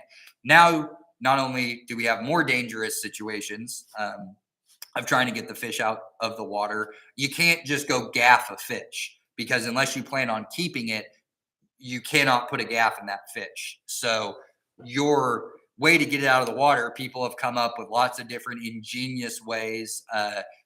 the big long ropes that they use, dog catchers use that have the loop on the end. You can get one of those, or you can make your own with some rope and some PVC and use it to put it around the fish's tail, pull it tight, and then you can pull them up out of the water. These are huge fish. When you're in rushing current, doesn't make a whole lot of sense, and they really don't make nets big enough to be able to go dip a net in to pull these fish out. So you really have to think about how you're landing them, and sometimes that comes into where's the fish hooked at. If the fish is hooked up, mid body towards the middle of the body or up towards the top of the back, that's kind of ideal. When you get it to the bank, you can have somebody else hold your rod. You might be able to have that fish where you can tuck the rod in between your legs and you can get a good grab of that rostrum, the big bill that comes off the top of them. That's their rostrum. That's what has all the what look like little cat paws that are on there, the little black kitty paws down the rostrum, and then on their cheek plates. And those are the electronic field that they use they swing that through. And that's what it's like radar for them of where plankton is at, how they feed. But their rostrums are nice and sturdy. It's a big piece of cartilage that you can hold on to. And then their tail comes down and they have this big, bold body that comes through kind of like a shark. And then it goes down into the base of the tail to about this. And then you get a big forked tail. So you can grab them at the base of the tail and the rostrum and pull them up out of the water. But you need everything to be working for you in those situations. If the fish happens to be wrapped up, you'll see kind of key places where you hook fish. If you hook them towards the back, a lot of times that weight's going to wrap around the tail and the hook point's right there, but the rostrum is free, so you can grab them by the rostrum. Other times you hook them up towards the faceplate or even on the rostrum and it's hooked around. You don't want to be sticking your hand down where if the fish moves, it pulls the hook or the weight or something into you where you can get attached to that fish. Especially if you're using any type of heavy line. I mean, 30-pound monofilament, you get that wrapped around your arm, your leg, that fish goes back into the water with you and pulls that line tight. I mean, that can be game over. These fish are strong enough using those rostrums in the water that even a 40-pound fish, if it gets you in that current and you have that line or a hook attached to you and takes you into the water, that is not going to be a good situation. So landing them once you've already got them, that's something to look for when you show up to an area that you're going to fish from the bank. Identifying areas of, hey, if I hook a fish, where am I going to get it once I've already hooked it up? So that's definitely something to pay attention to when you get to an area of where's a sandy bank? Where can I fish in an area that if I was to be able to move with the fish, can I easily get to an area that has a better landing zone that's safer? And I have the ability to get there, or even better, I'm just fishing from that area already. So when I hook that fish, what do I do? And that's going to come down to your line, your rod, your drag, where you think you can get a fish to, but definitely have to pay attention to that because this is not as simple as just sticking your hand down, grabbing the back of a fish or lipping them, getting a net, dipping them out.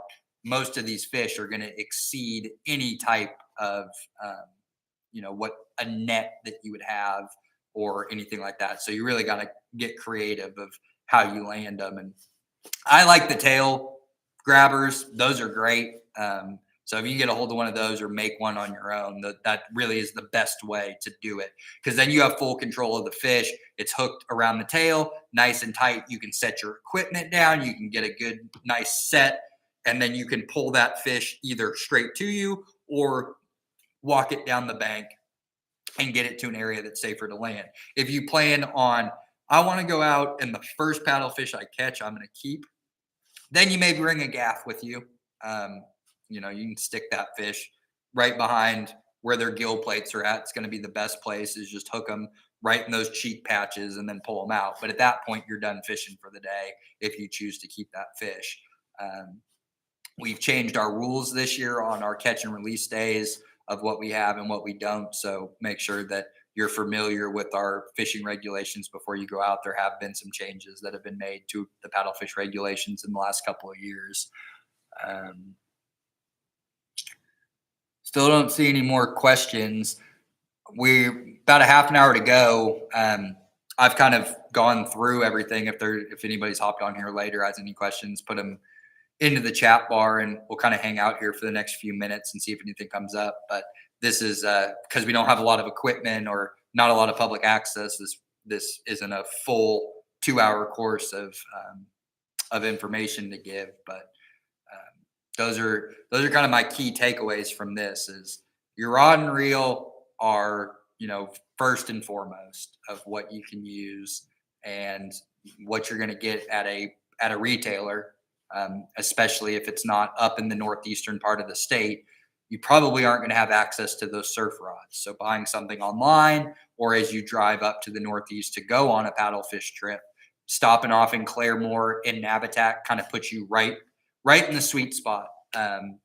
412 and 44, where they split right there at the Hard Rock Casino in eastern Tulsa. That's taking you basically to paddlefish country.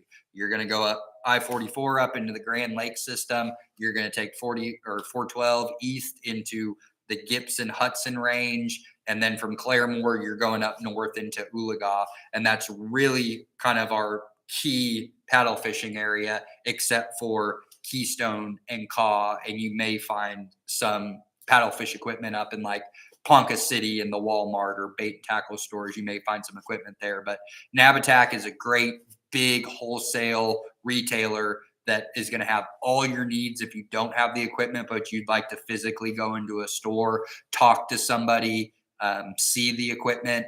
If you're more familiar with fishing equipment and you feel more comfortable buying stuff online, any of this equipment is easy. It's to your doorstep in a week, and you can order that way. But the rod itself, just, when you're going after these fish, it's just every fish is different because of size, current, and where you hooked them. You don't really get that with any other type of fishing. You're hooking fish in the mouth, so the only difference really becomes what is the size of the fish. In this case, the difference between a 40 and a 60-pound fish could be astronomical depending on where you actually snagged it at. The 40-pound fish could feel a lot heavier than the 60-pound fish if you hook the 60-pound fish in a really good spot to be able to reel it in less current. That 40-pound fish in heavy current hooked back towards the tail, could give you a big run for your money. So having equipment that is stout, especially up towards that last 2 feet of the rod tip, where you can really give it a good, heavy pressure, and you're only getting a little bit of a bend, and you really don't feel like there's a threat of that fiberglass or whatever the composite of the rod deck is going to snap. If I put this much tension on out of the store catfish rod, I'm going to snap that rod in half. So it's not to say you cannot land these fish on equipment that you would buy at a Walmart outside of paddlefish country.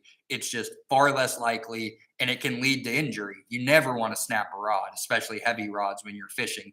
Fiberglass can go flying, line can break. There's just, when you can avoid it, you want to use equipment. And for the fish's sake as well. You're side hooking a fish, and while mortality is low from hook scars from putting a barbless hook, you run this into the side of the fish, and they're cartilaginous fish, so they don't have the bony spine structure through them. They're mostly just meat and cartilage, like a shark. You pull into the side of their skin, it's kind of like a catfish skin. It's slick and slimy, and there's no scales. But depending on how you hook them and how they roll, you can put big tears in their side, and they'll scar up, and they'll have survivability. But in any case, these are fish that are trying to complete their spawning cycle. And obviously for the next generation of fish, we want to be able to play these fish as quickly as possible, put as little stress on them as we enjoy our recreation by catching them. And utilizing the proper equipment is always going to cut down a lot of the negative impacts that happen to the fish as a result of angling. Could you do braid with a mono leader? Absolutely. The only thing with that is that you're still putting knots in your line. I'm a big advocate of main lines, using whatever you're using to connect to the main line in situations, especially when you're fishing for bigger fish. Only because the more knots that you put between you and your reel is just more opportunity for failure. But you absolutely could do an 80, 100-pound braided line with a 4 or 5 foot 30-pound monofilament leader on the end of that so that you can tie on your hook. If you do try to do this knot that we did, of how you rig it up with braid, it's much more difficult. Braid is soft, and you go to twist it around and it can get wrapped and things like that. It becomes more difficult to do this kind of knot. Heavy 30+ pound monofilament makes it much easier to do the line wrapping. I'll do it one more time in case anybody has shown up that didn't see it the first time. I'll do it on our A-dot hook of going in through the flat side of the hook, out the fat, pulling that through. When you have that braided line, you're going to be able to get these hook wraps around each point fairly easily. That's going to be the easy part. It's also going to be pretty easy to do our 10 wraps around the hook shank as we go up. You're going to be able to do that with braided line fairly easily as well. And then you're even going to be able to probably slide that line down to make it nice and tight together below where that crack is on the back, where we can really pop that line through. But this is where it's going to get difficult with the braided line, is when you bring that line back through the fat side of the eye hole and out through the flat. This is where it's going to get real difficult, depending on how well you did the bottom wrap of that line, what type of braided line it is. It could be extremely difficult for you to be able to work that braided line down the hook shank with this piece. If you can get it to here, where all you have to do is poke it through this kind of gap in there. So if you can get it to that, you might be able to get it through, but braided line does not have the same stiffness that this 30-pound monofilament is, that when we pull it through, it comes down nice and tight. So that is a downfall of braid if you use it completely as the main line. But yeah, throwing a 30, 50-pound leader on the end, tying on probably just a double uni knot is going to be perfect. It's super thick line. So you're looking at,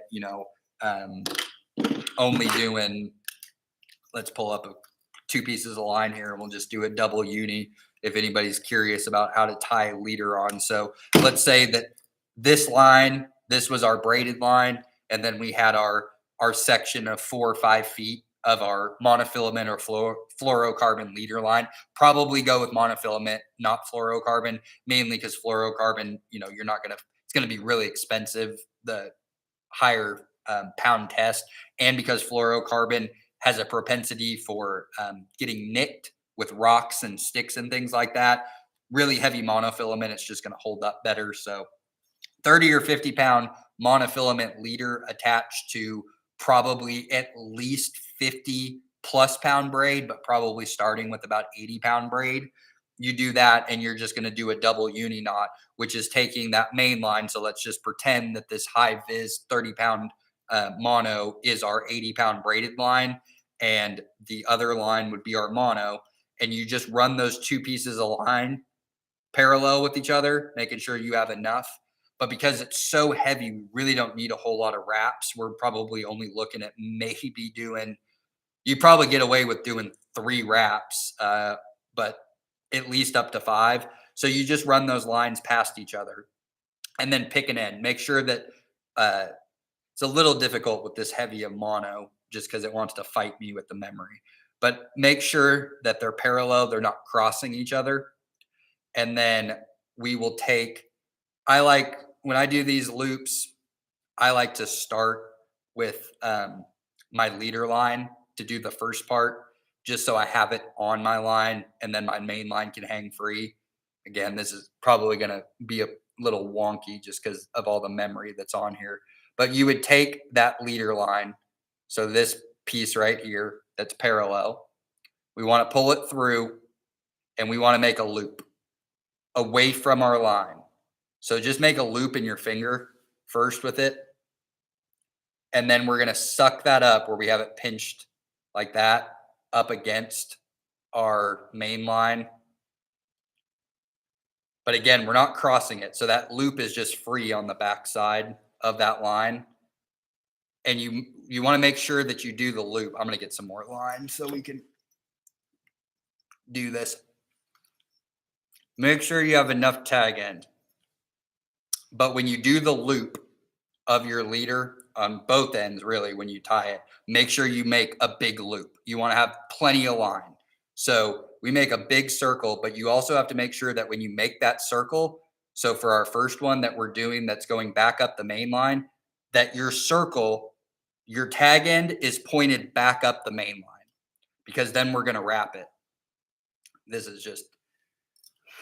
is a mess with a 30-pound memory laden line that's been sitting on a reel for a year. So I don't know how well you can YouTube how to tie a double uni, but we'll do this quick. I don't know how well it's going to come up on the webcam. So we've made our circle, face back up the line, and then what you're going to do is you're going to pull that circle right up against the main line, and then you're going to take the tag end and you're going to wrap it around the main line and through the circle you created. And with this heavy a line, if you're doing 80-pound to 30-pound, 50-pound mono, you probably only need to do it 3 times. We'll do it 4 if I'm doing this for like a bass leader, and then just kind of get it so it stays. Don't pull it tight. Just get it on there and then go to your main line. Make sure you're unwrapped so that when you get that where it comes out of where you tied that first part, that you're not wrapped over. So you can pull it free so they're both parallel again. And then on this one, when we make our circle, we want our line facing down away from the main line, because when these go, essentially you're pulling them tight. So the 2 tag ends are going away from each other. So get our circle, put that up, and then we'll do 4 wraps around the main line and through the loop. And then we'll cinch that tight to where it's not all the way. So with braid works great with this type of knot because it slides really easily. This is probably going to be a little junky because it's really heavy mono and it's got memory. And I don't know if I can wet it enough. But then you just take the 2 pieces and pull them together. Now, this is where everybody differs on how they get them. I'm kind of OCD about my knots. I like them to look real pretty and nice together. And in order to do that, you kind of have to do some finessing, and you'll learn over time. And depending on the size of the line, what type of line it is, I'll typically start to get this kind of pinched up pretty tight so that it starts to make that nice, pretty twist on both ends. And because I know that I can move this line, this doesn't work in every situation. Sometimes you just got to get them together and start to pull them tight and then start to work the tag ends. It really just depends on the line and how you're doing it. But those are going to pull together like that, and they're going to meet. And then you just keep pulling tight. And we get that. Where's that webcam at? We get that nice, pretty knot. And then both of our ends are run away. And then you just pull on either end of those. With this really heavy, if you're doing 80-pound to whatever type of mono, it doesn't matter. Like, it's going to be solid. You don't have to worry about like line slippage or pounds or anything like that. Like, you can wrench on either of this stuff. You're not going to break that knot. And then when you go to pinch off the tag end, when you're using braid, it's a pain. So you want to have something that is meant to cut braid, because you cannot cut braid very well with nippers. This is both mono, so I'll just use the nippers. But you want to cut each of those tag ends as close to that knot as possible without hitting the knot. Which, with this big heavy line, this is super easy. When you're doing this with like finesse fishing for bass with like 10-pound braid and maybe like 6 or 7-pound fluorocarbon, this can be a little challenging because you don't want to accidentally nick your line. And sometimes it's difficult to cut that braided line. But that's what we get. We get a nice big connector knot just like that. Pretty low profile. That's going to be your best knot to connect. You can use a blood knot. It's going to be more difficult to tie. It'll be a little bit more low profile, but not by that much. So that double uni is really going to be your best connector knot. Super strong. It'll cast through your eye guides. It won't fray.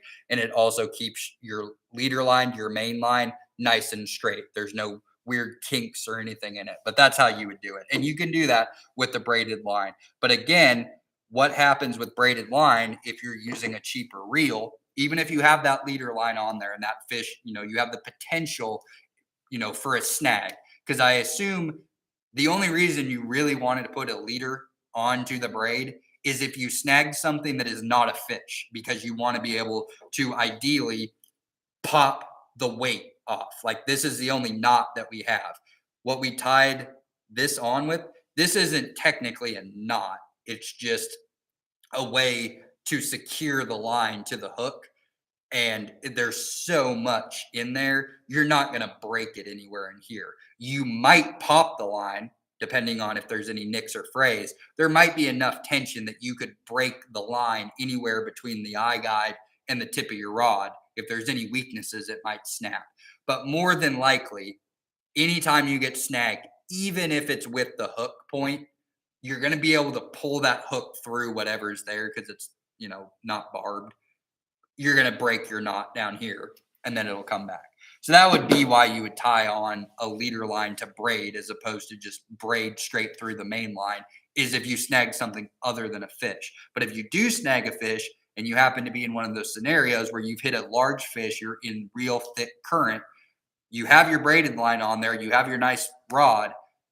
If the rod or reel is not good enough for that type of fishing, like it's a Cat Max, Catfish, Shakespeare rod, any one of your base combo catfish models, again, you're going to run into, you got plenty of line to hold on to the fish, but the equipment you're using, the reel and the rod, really are not made for it. So you still could run into the issue of blowing the bearings up in a reel. Like, you just bust that drag and it'll just rip up the guts of the reel, or you snap your rod tip up. So still something to pay attention to, but definitely if you want to use braided line, using a leader line to make sure that, especially if you're fishing in high density areas of other anglers, that you have the ability to be able to break off your equipment without leaving, anywhere between 20 and 60, 70, 80 feet of line out in the water that everybody, including yourself, is then going to be getting snagged up on. So if you don't want to be that person, that's definitely a way to go. What's the best method for cleaning fish and harvesting eggs? So these are big. Again, they're not bony fish. They're cartilaginous fish, just like sharks. So the way that they're built, they have really big, thick fillets on either side of them, where you're basically just going down what is their, cartilage backbone. And so to get in there, it takes some equipment to really do it properly. A bladed, an electric saw. You can use a electric fish fillet knife, will get in there, but their skin is very tough and you're cutting through a lot of meat to pull off, especially any fish, that you're cleaning is probably going to be over 30 pounds. It's more than likely going to be between about 40 and 60 pounds. So bad, electric or bad, depending on where you're cleaning them out. If you're taking them to your house, if you're cleaning them right there on the water, a Sawzall, something that can really get in there and remove that meat. And then you're just essentially just taking a fillet off. And then from there, they're going to have a big piece of red meat that's on them, just like a white bass or a striped bass. And you want to remove all of that red meat from them. And then you're going to get it's huge how big the fillet is because of how big the fish are, but you're looking at something that's going to be about that thick and it's going to be that wide by that tall. And trying to do it with just a basic fillet knife or even an electric fillet knife is usually not enough. You need some serious equipment. So you can go, if you're ever up in the area, if you're fishing in the Grand Lake area and you want to keep a fish, take it up to the Paddlefish Research Center and you can look through the windows there as they process the fish and they string them up. So when we get all the biological data from them, so every fish that goes through the center, we get all the biological data from it. So we get skin samples. We get to get odorless so we can age the fish. We get measurements, pounds, hook scars, all the things that we use to not only monitor and manage the fish, but then to utilize that to make future recreational decisions on when fishing is available, how long you can fish for them, how many fish you can keep. All of that is very streamlined now because of the processing center. The eggs, if you happen to harvest a female fish, that egg sac is going to be on the belly part of the fish. So when you pulled off the fillets, that underside is going to be that. You can go into, type in the YouTube search bar how to properly process paddlefish eggs, and you can find that. But we also have laws on that where you're only allowed to be in possession. So if you catch a real big female paddlefish, odds are she has more pounds of eggs on her than what you're legally able to keep. I think it's 2 or 3 pounds of personal use. I'm not 100% on that. Check the regs. And then there's a curing and a salting process that you have to go through to turn it into caviar. But YouTube search, I'm sure you can find a few good videos of how to process the eggs and the caviar, as well as even cleaning them. Different people are going to have different techniques. Just like catfish, a lot of people choose to cut the tails and bleed the fish out. When it comes to actually processing and eating the fish, you'll hear mixed reviews on what the fish tastes like or how good it was. I've never had a problem with paddlefish. I've always taken my fillets from the center, so they've been commercially processed. And then from there, I just do all the touch-up work on it. I remove any red meat that's left. I'll just chunk it up into perfect like little cubes, little sugar cubes that you can palm. Then I'll flush them, rinse them in salt water, put them in Ziploc bags or into like a big Tupperware container, soak them in milk for 24 hours, and then pull them out, rinse them, drain and dry. And then I'll just bread them in basic 99-cent Louisiana fish fry seasoning and throw them into oil and eat them that way. They're not as good cold. If you eat them hot out of the oil or while they're warm, I've never thought, oh, this fish is gross. Can't really tell the difference between other fish species at that point. You're just getting a more solid chunk of meat. So they're great for fish fries because you can just make tons and tons of cubes off of one fish. You feed an entire family of people with them. But if you were to leave any of the red meat on them or not go through the extensive post-processing of draining them and soaking them and drying them and doing all that work, you may get some where you're not fond of the taste, but I don't mind the way that they taste. Could you do braid with the monoliter? Okay, yeah, we got that one. What's the best? Cleaning, harvesting eggs. All right. Well, I think that's all the questions. We only got 13 minutes left of course time, but I pretty much got through everything. And if nobody else has any questions, we'll go ahead and wrap this up a little bit early. But keep a lookout on our fishing report. We'll start to see reports coming in from the Northeast on fish. You can always go, if you go to our website, wildlifedepartment.com, and go down to the bottom and click contact us, you can click on department offices and call our Paddlefish Research Center. They're open, I believe, 5 days a week. We used to be closed on Mondays and Fridays. I believe they're now closed on Tuesdays and Wednesdays as we change the catch and release rules. But always call the center if you plan on fishing up on the Neosho or in that Grand Lake area. They're going to be able to give you the most up-to-date information on water temps, water flow, where fish are at, where fish are being caught. They're going to be a helpful resource to let you know what's going on in that area. As far as any of the other fisheries where you can bank fish from, like I said earlier in the course, there really isn't a lot of great upstream migratory access to these fish. There's some spots on the Arkansas. There's some spots on the Cimarron. There's a few spots on the Neosho, but they're few and far between of actually hitting these fish in the next few weeks, is if we get rain when they push on the peak part of their run. So outside of that, monitoring CFS gauges and water temperatures is important. But If that's not your cup of tea, or if that's not in, reasonable for you to be able to fish those areas, then you're just looking for the tailwaters. Gibson, Oologah, Caw, Keystone, Hudson, Disney. Go into those areas pretty much the middle of April through May. Any given day, you're going to be able to find fish generating water or not generating water.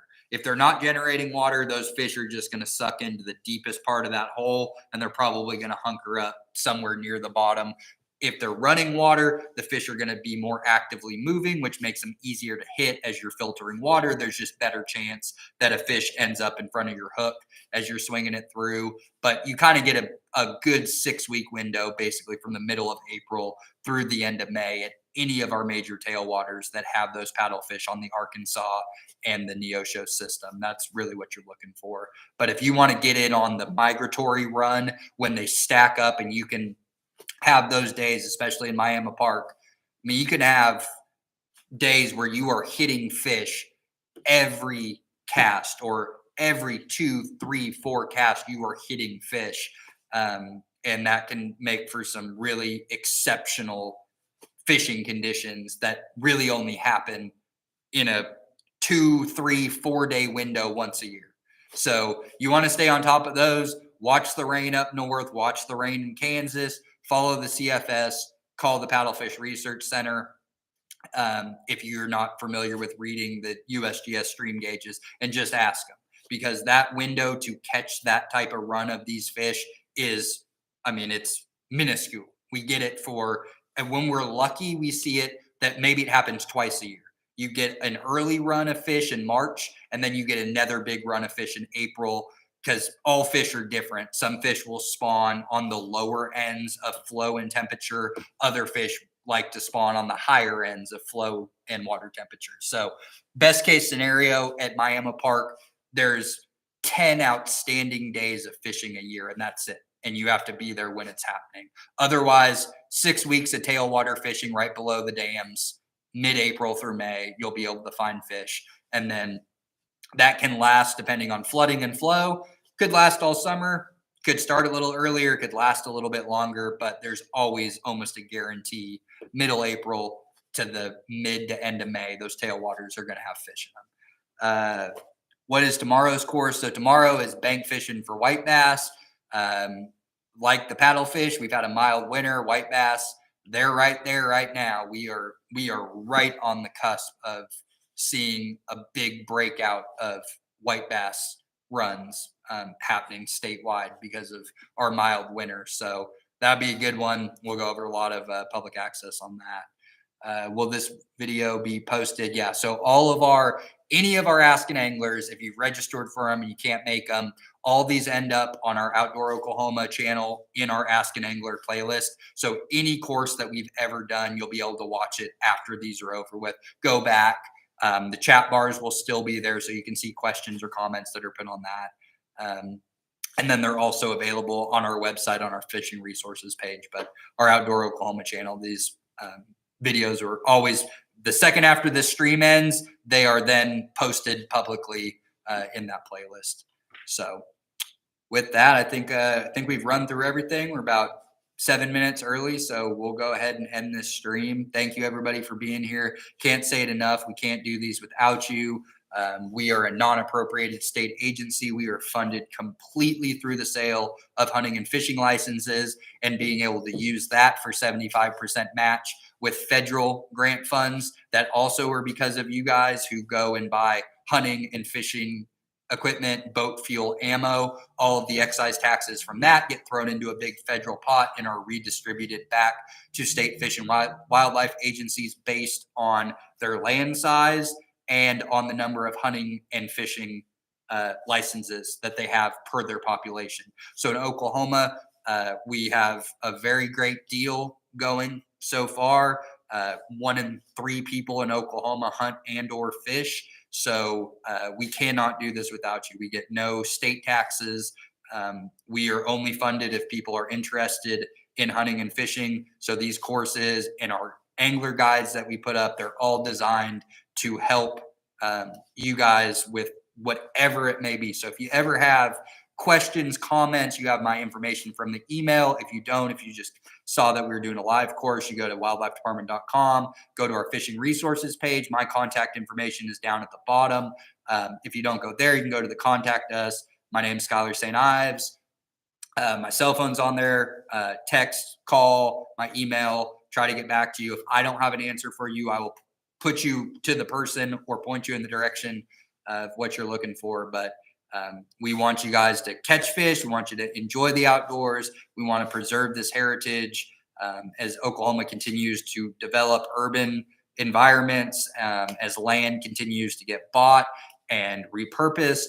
You know, it comes down to, if we want to continue hunting and fishing in North America the way that we grew up doing it, the way we want our kids and our grandkids to be able to experience with a free, open hunting and fishing environment, it takes people who are still interested in the sport to be able to protect the little bit of public land, the little bit of public water that we have, and then utilizing private lands for still fish and wildlife management, and having just a pro outlook on it. So you ever have any type of thing that we haven't done on Ask an Angler, there's a subject matter that you want to hear about, send me an email, shoot me a text. I try to tailor these courses for the masses to get in the most information that we can. But I certainly look forward to writing articles or doing these videos that are a little bit more specific about maybe a particular body of water, a species on a particular body of water. So anything ever floats your brain that, hey, I'd really love to know this. If I can't talk to you directly about it, we'll try to put together a course for it. So just always reach out. We are here to help you guys as the anglers. We want you to be successful. We want you to have all the information that you can have. We want you to be safe. So anything that we can do to make your experience in Oklahoma fishing the best that it can be. We know you have lots of options of hobbies and family time and responsibilities. We know that not everybody can be out there day after day pounding the water. So we really want to maximize your efforts when you're out there to put you in the best locations, best time of year, with the best tackle, equipment, bait, whatever it may be, to go after what it is you want to do and have that success. Because while we all love and enjoy being outside, taking in nature, it's always more fun when you're getting in on the action and catching those fish. So whatever we can do to help you do that, we're all for it. So please always reach out. That's what we're here for. So appreciate y'all being here. We have our white bass course tomorrow. Registration may be closed on that, but if you haven't registered and you want in on it, just shoot me an email and I'll send you the link. Otherwise, it'll be posted 3:00 tomorrow on this channel. And until then, we'll see you. So be safe, tight lines. Best of luck to everybody. Enjoy that spring season. It should be a good one.